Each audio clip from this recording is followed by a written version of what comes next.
Terima kasih Tuan Yang Dipertua. Saya ingin bertanya mengenai beasiswa yang ditawarkan oleh JPA. Kerana pada beberapa tahun kebelakangan ini seringnya kita menerima aduan dan juga kita lihat rintihan pelajar-pelajar yang cemerlang yang dapat 12A, 10A tetapi tidak dapat tawaran beasiswa JPA. Dan saya ada angka-angka yang diberi oleh kementerian yang berkenaan bahawa untuk tahun JPA mentawar dua jenis beasiswa.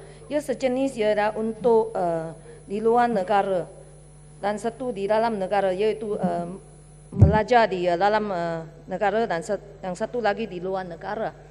Untuk beasiswa yang di luar negara untuk tahun 2004 sehingga 2007, nisbahnya di antara taburan di antara Bumiputra dan bukan Bumiputra ialah lebih kurang, dia adalah sangat konsisten. Untuk Bumiputra ialah lebih kurang 20%, yang 80% untuk Bumiputra, 20% untuk bukan Bumiputra. Dan di sini saya dapati jawapan kepada Yang Berhormat Sim Tong Heng, iaitu Kota Baru, pada 7 Mei tahun ini, dan jawapan yang beri kepada penampan YB penampan pada 2007 ada perbezaan. Saya rasa ada silapnya. Pada tahun 2007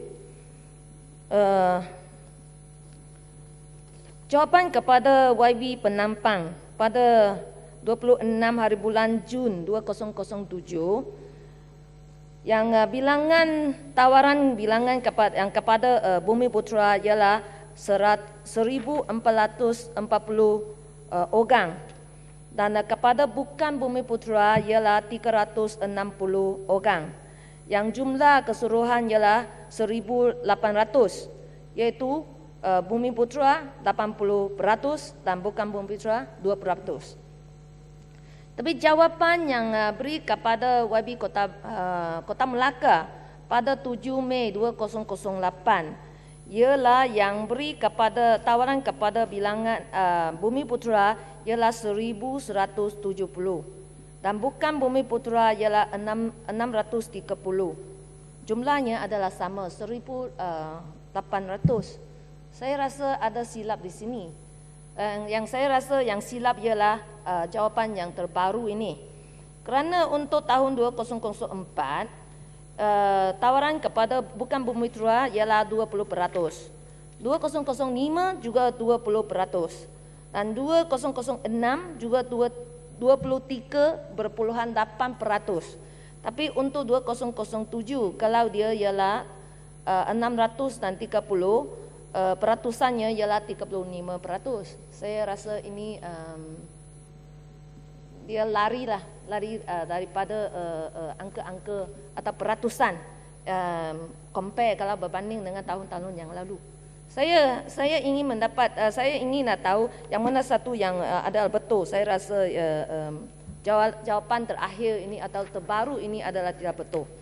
Dan saya ingin tahu mengapanya dia seolah-olahnya ada satu kota, iaitu kota 20% kepada bukan Bumiputra. Sekiranya kita kalau kita mengikutlah bilangan pelajar pun, saya rasa haruslah bukan Bumiputra mendapat lebih tinggi peratusannya. Kerana saya rasa lebih kurang adalah 400 Bumiputra dan 40% bukan Bumiputra kalau mengikut bilangan pelajar. Tapi saya rasa kita sekarang mengatakan bahawa kita tidak mengikut kota lagi. Kota Bumiputra dan bukan Bumiputra mengikut meritokrasi.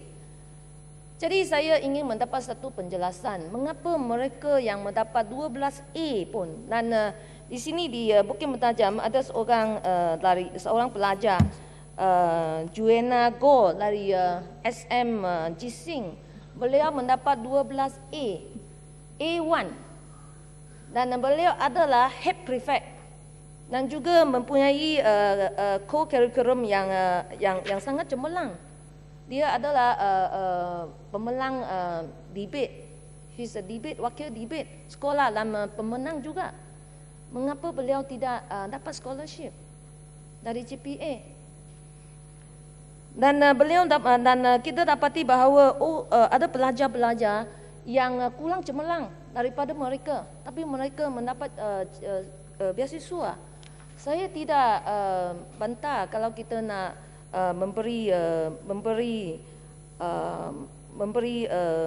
special kepada Bumiputera. Kalau mereka yang kurang sedikit pun mereka dapat, saya pun tak bantah. Tapi yang mereka yang betul-betul cemerlang, haruslah kita memberi beasiswa kepada mereka. Kerana bukankah kita mengatakan bahawa modal insan adalah terpenting kepada negara pada waktu sekarang dan pada waktu yang akan datang. Ini dah modal insan yang kita ada. Mengapa kita tidak mau invest ke atas mereka?